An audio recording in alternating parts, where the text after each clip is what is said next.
नमस्कार, बायजूस आईएएस हिंदी में आप सभी का स्वागत है। और आज हम 19 दिसंबर के प्रमुख समाचारों पर आधारित कुछ प्रश्नों पर चर्चा करने वाले हैं। तो आइए शुरू करते हैं आज का डेली क्विज।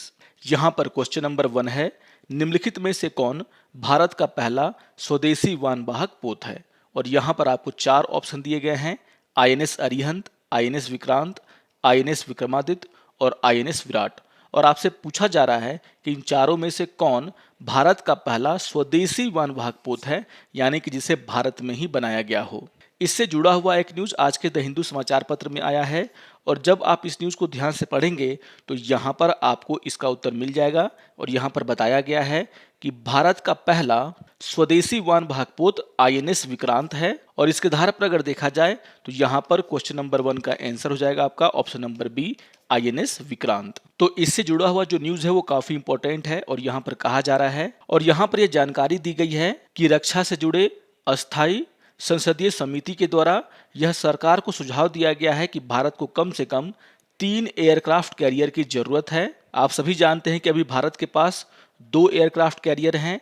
एक है हमारा आईएनएस विक्रमादित्य, जिसे कि भारत के द्वारा रूस से खरीदा गया है।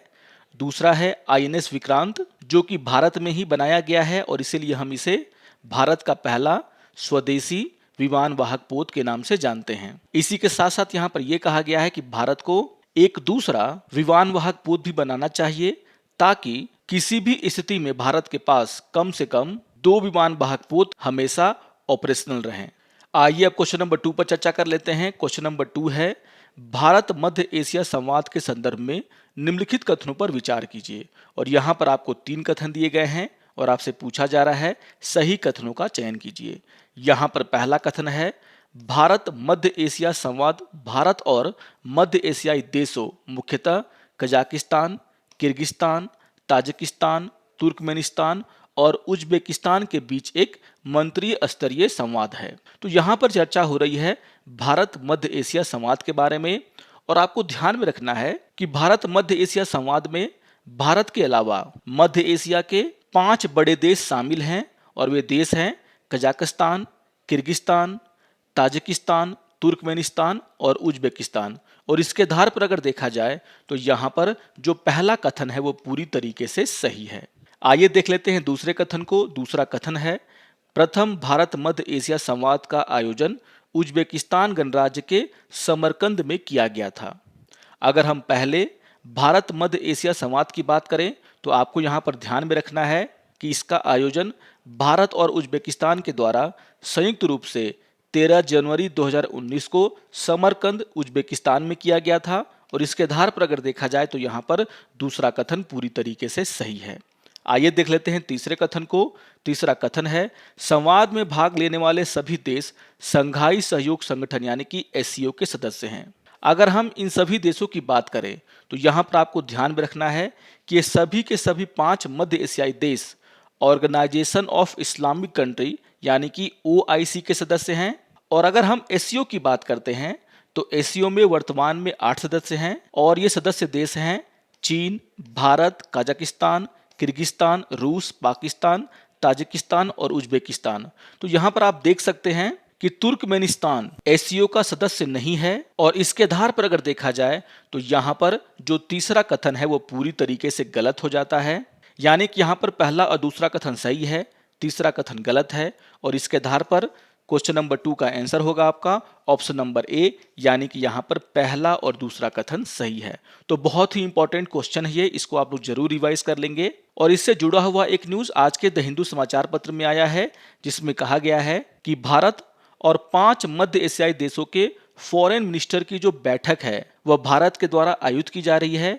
और यहाँ पर अफगानिस्तान को लेकर के चर्चाएं की जाएंगी। आप सभी को याद रखना है कि यहाँ पर जिन 5 देशों को भारत के द्वारा बुलाया गया है उनमें से तुर्कमेनिस्तान, उज्बेकिस्तान और ताजिकिस्तान की सीमा अफगानिस्तान से लगती है, यानी कि ये इनके पड़ोसी देश हैं। और इसीलिए यह जो डायलॉग हो रहा है वह अफगानिस्तान के मुद्दे पर हो रहा है। यहाँ पर आपको ये भी ध्यान में रखना है कि जिस समय ये बैठक भारत में हो रही है उसी समय पाकिस्तान के द्वारा ओआईसी के सदस्यों का भी बैठक बुलाया गया है। लेकिन ये पांचों के पांचों देश जो कि ओआईसी के सदस्य हैं उनके द्वारा उस बैठक में भाग नहीं लेकर के भारत के द्वारा जब बुलावा भेजा गया तो भारत में आकर के भारत मध्य एशिया संवाद में शिरकत किया गया, उसमें भाग लिया गया। तो ये काफी महत्वपूर्ण न्यूज है, इसको आप लोग जरूर ध्यान से पढ़ेंगे। आइए अब क्वेश्चन नंबर 3 पर चर्चा कर लेते हैं। क्वेश्चन नंबर 3 है घड़ियाल के संदर्भ में निम्नलिखित कथनों पर विचार कीजिए। और यहां पर आपको 3 कथन दिए गए हैं और आपसे पूछा जा रहा है सही कूट का चयन कीजिए। यहां पर पहला कथन है घड़ियाल एक प्रकार का एशियाई मगरमच्छ है जिसकी विशेषता इसका लंबा पतला थूथन है। तो यहां पर चर्चा हो रही है घड़ियाल की और आप यहां पर फिगर में देख सकते हैं ये है घड़ियाल। और अगर आप इसकी बनावट देखेंगे तो यहां पर जो कथन में कहा गया है कि इसकी विशेषता है लंबा और पतला थूथन, वो आप यहां पर फिगर में देख सकते हैं। और इसके आधार पर अगर देखा जाए तो यहां पर जो पहला कथन है वो पूरी तरीके से सही है। आइए देख लेते हैं दूसरे कथन को। दूसरा कथन है यह IUCN सूची में गंभीर रूप से विलुप्त प्राय के रूप में सूचीबद्ध है। अगर हम इसके स्थिति की बात करें तो यहां पर आपको ध्यान में रखना है कि IUCN के द्वारा इसे गंभीर रूप से विलुप्त प्राय की संज्ञा दी गई है। और इसके आधार पर अगर देखा जाए तो यहां पर जो दूसरा कथन है वो पूरी तरीके से सही है। आइए देख लेते हैं तीसरे कथन को। यहां पर कहा गया है कि ये साइट्स के परिशिष्ट वन और वन्य जीव संरक्षण अधिनियम 1972 की अनुसूची 1 में शामिल है।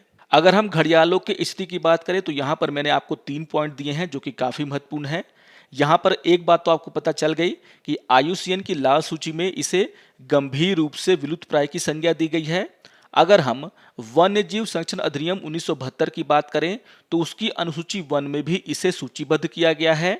और इसके अलावा साइट्स यानी कि convention on international trade in endangered species of wild fauna and flora, जिसे हम शॉर्ट में साइट्स कहते हैं, उसके परिशिष्ट 1 में भी इसे सूचीबद्ध किया गया है। और इसके आधार पर अगर देखा जाए तो यहां पर जो तीसरा कथन है वो भी पूरी तरीके से सही है, यानी कि यहां पर तीनों के तीनों कथन सही हैं। इसीलिए क्वेश्चन नंबर 3 का आंसर होगा आपका ऑप्शन नंबर डी। यहां पर सारे के सारे कथन सही हैं। इससे जुड़ा हुआ एक न्यूज आज के द हिंदू समाचार पत्र में आया है, जहां पर यह कहा गया है कि पंजाब सरकार के द्वारा इन घड़ियालों के संरक्षण को लेकर के एक बहुत ही महत्वाकांक्षी योजना चलाई जा रही है, जिससे इन्हें ब्यास नदी में फिर से लाने का प्रयास किया गया है। आपको यह ध्यान में रखना है कि 50 साल पहले व्यास नदी से घड़ियालों का उन्मूलन हो गया था, यानी कि वो वहां से खत्म हो गए थे। और उसके बाद से पंजाब सरकार के द्वारा इन्हें फिर से यहाँ पर लाने का प्रयास किया गया है। आप यहाँ पर देख सकते हैं कि यहाँ पर कहा गया है कि 1960 में ब्यास नदी से इनका नामो निशान मिट गया था, लेकिन अभी फिलहाल 2017 से पंजाब सरकार के द्वारा कुछ घड़ियालों को ब्यास कंजर्वेशन रिजर्व में छोड़ा गया है। और यहाँ पर यह कहा जा रहा है कि कुछ सालों में इनकी संख्या धीरे धीरे बढ़ने लगेगी। तो बहुत ही इंपॉर्टेंट न्यूज है, इसको आप लोग जरूर ध्यान से पढ़ेंगे। जो इंपॉर्टेंट बातें हैं उसको भी आप लोग जरूर यहाँ पर नोट कर लेंगे। आइए अब क्वेश्चन नंबर 4 पर चर्चा कर लेते हैं। क्वेश्चन नंबर 4 है हाल ही में समाचारों में रही नॉर्थ स्ट्रीम 2 पाइपलाइन निम्नलिखित में से किस देश को जोड़ती है। और यहाँ पर आपको 4 ऑप्शन दिए गए हैं। तो यहाँ पर चर्चा हो रही है नॉर्थ स्ट्रीम 2 पाइपलाइन की, और इसे आप फिगर में देख सकते हैं। यहाँ पर आप देख सकते हैं कि जो ग्रीन कलर से लाइन है वह है नॉर्थ स्ट्रीम, और यहाँ पर जो डॉटेड लाइन है ब्लू कलर में वो आपको दिखा रहा है नॉर्थ स्ट्रीम 2 पाइपलाइन के बारे में। और आप देख सकते हैं कि ये जो पाइपलाइन है वह रूस को जर्मनी से जोड़ रहा है, और इसीलिए जर्मनी के द्वारा रूस को यह चेतावनी दी गई है कि अगर रूस के द्वारा यूक्रेन पर हमला किया गया तो यहां पर जर्मनी इस पाइपलाइन को ओपन नहीं होने देगा। और इसके आधार पर अगर देखा जाए तो यहां पर क्वेश्चन नंबर 4 का आंसर होगा आपका ऑप्शन नंबर बी, यानी कि रूस और जर्मनी। आइए अब एक प्रीवियस ईयर क्वेश्चन पे चर्चा कर लेते हैं, और ये क्वेश्चन 2019 से पूछा गया था।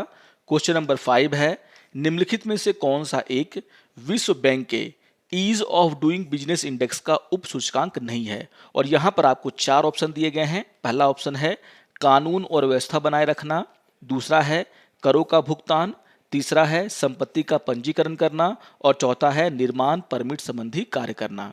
यहां पर आप देख सकते हैं कि जिसके आधार पर ease of doing business index में रैंकिंग दी जाती है देशों को, उसमें कौन कौन से क्राइटेरिया हैं। आप यहां पर देख सकते हैं कि डीलिंग विथ कंस्ट्रक्शन परमिट ये इसका क्राइटेरिया है, गेटिंग इलेक्ट्रिसिटी ये इसका क्राइटेरिया है, रजिस्टरिंग प्रॉपर्टी ये इसका क्राइटेरिया है, गेटिंग क्रेडिट, ये इसका क्राइटेरिया, यानी कि कितनी आसानी से आपको लोन मिल पाता है। तो यहाँ पर अगर आप सभी नामों को पढ़ें तो यहाँ पर आपको एक नाम नहीं दिखेगा जो कि ऑप्शन 1 में लिखा हुआ है, वो है कानून और व्यवस्था बनाए रखना। बाकी यहाँ पर संपत्ति का पंजीकरण, निर्माण परमिट संबंधी कार्य करना, करों का भुगतान, ये सभी यहाँ पर शामिल हैं, आप देख सकते हैं यहाँ पर। और इसके आधार पर अगर देखा जाए तो यहाँ पर क्वेश्चन नंबर 5 का आंसर होगा आपका ऑप्शन नंबर ए, कानून और व्यवस्था बनाए रखना, जो कि इसके उप सूचकांक का कोई भी आधार नहीं है। आइए अब आज के तथ्य के ऊपर चर्चा कर लेते हैं, और आज हम चर्चा करने वाले हैं भारतीय कॉफी बोर्ड के बारे में। और इससे जुड़ा हुआ एक न्यूज आज के द हिंदू समाचार पत्र में आया है, जिसका शीर्षक है growers should diversify to boost income. और ये बात किसने कही है? तो कॉफी बोर्ड ने कही है। और यहाँ पर कॉफी बोर्ड के द्वारा कहा गया है कि जिन किसानों के द्वारा कॉफी को उगाया जाता है भारत में, उनके द्वारा अपनी इनकम को बढ़ाने के लिए कुछ नए नए उपाय करने चाहिए। जैसे जहां पर कॉफी की खेती होती है वहां पर इनके द्वारा इको टूरिज्म को बढ़ावा दिया जा सकता है, और इसके साथ साथ ये किसान फ्रूट ट्री को भी लगा सकते हैं साथ में, जिससे कि इनको और एक्स्ट्रा आमदनी हो जाएगा। अगर हम भारतीय कॉफी बोर्ड की बात करें तो आपको ध्यान में रखना है कि भारतीय कॉफी बोर्ड वाणिज्य और उद्योग मंत्रालय भारत सरकार के अधीन कार्य करता है, और इसका मुख्य उद्देश्य भारत में कॉफी उद्योग के मार्गदर्शन का है। अगर हम भारत में कॉफी की खेती की बात करें तो यहाँ पर आपको ध्यान में रखना है कि मुख्यतः दक्षिण भारत के राज्यों में इसकी खेती की जाती है, कर्नाटक के द्वारा, केरल के द्वारा, तमिलनाडु के द्वारा। इसके अलावा आंध्र प्रदेश, उड़ीसा और उत्तर पूर्वी राज्यों में भी कॉफी की खेती की जाती है। और भारत में जो कॉफी का उत्पादन होता है उसका विश्व बाजार में मूल्य बहुत ही ज्यादा है, और इसे यूरोप में प्रीमियम कॉफी के रूप में बेचा जाता है। अगर हम भारत में उगाए जाने वाले कॉफी के किस्मों की बात करें तो भारत में 2 कॉफी की मुख्य किस्में हैं जिसको कि यहाँ पर उगाया जाता है, वो है अरेबिका और दूसरा है रोबस्टा। अरेबिका हल्की कॉफी है, लेकिन बीन्स अधिक सुगंधित होने के कारण रोबस्टा बीन्स की तुलना में इसका बाजार मूल्य अधिक होता है। दूसरी ओर रोबस्टा में अधिक ताकत होती है, इसीलिए विभिन्न मिश्रणों को बनाने में इसका उपयोग किया जाता है। अरेबिका रोबस्टा की तुलना में अधिक ऊंचाई पर उगाई जाती है, और 15 डिग्री सेल्सियस से लेकर के 25 डिग्री सेल्सियस के बीच का ठंडा तापमान अरेबिका के लिए उपयुक्त होता है, जबकि रोबस्टा के लिए 20 डिग्री सेल्सियस से 30 डिग्री सेल्सियस तक के तापमान के साथ गर्म और आर्द्र जलवायु उपयुक्त होता है। यहाँ पर आपको ध्यान में रखना है कि अरेबिका कीटों और रोगों जैसे सफेद तना छेदक, पत्ती जंग आदि के लिए अति संवेदनशील है। यहाँ पर आपको ये भी ध्यान में रखना है कि अरेबिका की फसल नवंबर से जनवरी के बीच होती है, जबकि रोबस्टा की फसल दिसंबर से फरवरी के बीच होती है।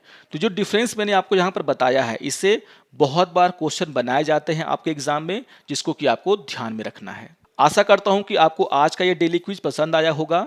सारे क्वेश्चंस बहुत ही इंपॉर्टेंट न्यूज से जुड़े हुए हैं। आप क्वेश्चंस और न्यूज दोनों को रिवाइज कर लेंगे, और अगर आपको ये वीडियो अच्छा लगे तो आप जरूर इसे लाइक करें, शेयर करें और दूसरों को भी सब्सक्राइब करने के लिए प्रेरित करें। तो मिलते हैं डेली क्विज के अगले अंक में, तब तक के लिए नमस्कार और धन्यवाद।